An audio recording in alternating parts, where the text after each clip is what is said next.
Okay, so by now you have read the video title and are wondering what bad news I'm going to deliver. Let me start out by saying, also if you're clicking on this video, you're probably well aware of the huge panic from guitar players right now going on over tube shortages. What you're hearing about tube shortages right now is absolutely true. Due to the sanctions against Russia, the new sensor factory, which is owned and operated by Electro Harmonics in Russia, is not able to ship tubes to us here in to various other parts of the world. Again, due to the sanctions against Russia because of the conflict in Ukraine. Now, since I shot my last video on this topic, Electro Harmonics has since figured out a workaround, and I think the way what they figured out they can do is they can have their products out of their new sensor factory shipped to to another non-embargoed company, and then ship them out to other parts of the world. But number one, it's going to take a while for several months at least for that to start actually hitting the market. And number two, they're getting into, and they told us this as well, they're getting into a lot more costs with tariffs and shipping charges, and there's more taxes and stuff, in the case of here in the US. So they're going to be able to get them to us again, probably within the next 3 to 6 months if I had to guess, but they're going to be a lot more expensive than we're used to paying for them, plain and simple. So, in lieu of the tube shortage, in my last video, I stated that there are no tube factories in the U.S., and I was wrong. Somebody, a viewer pointed out to me that there is, in fact, a tube manufacturer, or a company called Western Electric, that is a company based out of Georgia that does, in fact, produce tubes. However, I did some research on Western Electric, and here's what I found out. They produce one type of tube. They produce one type of tube that's been around since like the 1920s or 1930s, called the 300B, and it's basically it's a high fidelity tube used in audiophile gear. They also produce a preamp, not a guitar studio preamp or anything, but an audiophile preamp that takes that particular tube. So they do produce tubes, but they only produce the 300B at this particular juncture, and the 300B is not used in any guitar amps, at least not any guitar amps that I'm aware of. The specs for it are totally wrong for pretty much any guitar amp out there regarding compression and distortion and stuff like that. The other thing that is totally wrong with the 300B is Western Electric charges $6.99 a piece for that tube. Almost $700. And if you want a match pair, it's $14.99. So add another $50 per tube for a matched pair of 300Bs. Now, because of the tube shortage, Western Electric have recently announced that they are considering getting into the guitar amp tube market. So they are considering producing tube types such as 6L6s, EL34s, 6V6s, 12AX7s, all the stuff that we use, right? They are considering getting into that. And even if you go on their website, they even have a survey that you can take what tube types you would like to see them produce, and what factors such as timeliness, quality, cost are most important to you in producing these tubes. Here is why you shouldn't get too excited about this.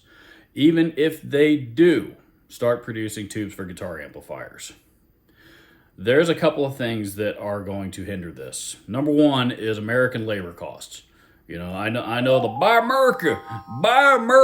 I know the Buy America crowd, is all for this, and I get it. I do. But the reality is, American labor costs are extremely high. Extremely high. Number two, Western Electric is not a very large operation.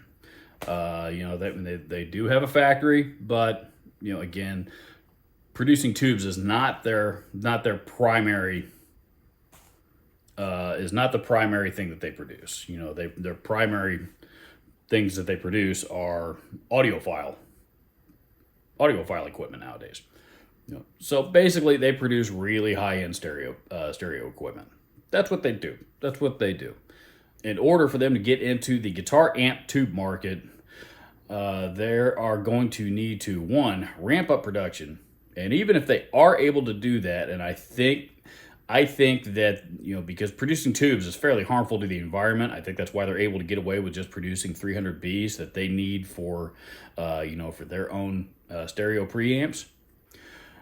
You know, because they only need to produce them for their products, and those preamps, by the way, are about $15,000. So, you know, they don't sell them very often, and 300 Bs last forever. So it's not like that, you know, those users have to replace them very often anyway. So what I'm saying, that the reason why I'm bringing that up is because producing tubes is actually really harmful to the environment, as I mentioned in my last video. But because their production levels have been as low as they are, you know, their emissions per EPA regulations, if you're not, you know, EPA being the Environmental Protection Agency, you know, their emissions per EPA are well below EPA regulations. So, you know, in order for them to get into the guitar amp tube market, they are going to seriously have to ramp up production, but they're only going to be able to ramp it up so much, again, because of EPA regulations. Even if that weren't a factor, you know, what is going to be a factor, again, as I mentioned before, is going to be American labor costs, which is going to shoot the prices of these tubes way, way high. So all in all, I do really, really, truly hope that I'm wrong about this, but I don't think that I am. It's not a simple problem, which means that there is not a simple answer. You know, I've seen people in forums all over the place on the interwebs talking about, well, if somebody's not going to be able to stop producing tubes, somebody else will start producing them. No, they won't. It's not that simple. You know, it is not that simple. If it were that simple, then yeah, I agree with you. There would have been some guitar fanatic out there somewhere that would have opened up a tube factory here in the U.S. and figured out a way, way to produce guitar tubes, you know, tubes for guitar amps for guitar players.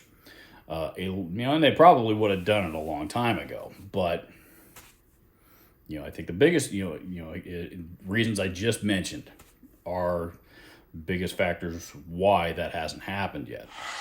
One other thing that I'm actually going to do a separate video on regarding this issue. There is an online store called the Tube Store, and they have announced that there is I believe another factory in Germany that is going to start producing. They're going to start producing tubes for guitar amps. I don't have all the details on that yet. I haven't read that deeply into it, but I am going to do a separate video on that topic here after this video is posted, which should be here the next day or so. Like I said, I hope I'm wrong about this. I don't think I am, but, you know, and I really, really don't think that we should get excited about, about Western Electric producing tubes for guitar amps. There's just too many other factors involved that are going to keep this from being a simple solution. It's just economics. Like anything else involving economics, there's no simple answer for any of it. You know, no simple answer for any of it. I don't care who you want to blame. Yep, do the YouTube thing. Leave me your thoughts down in the comments section. Adios. We'll see you in the next video.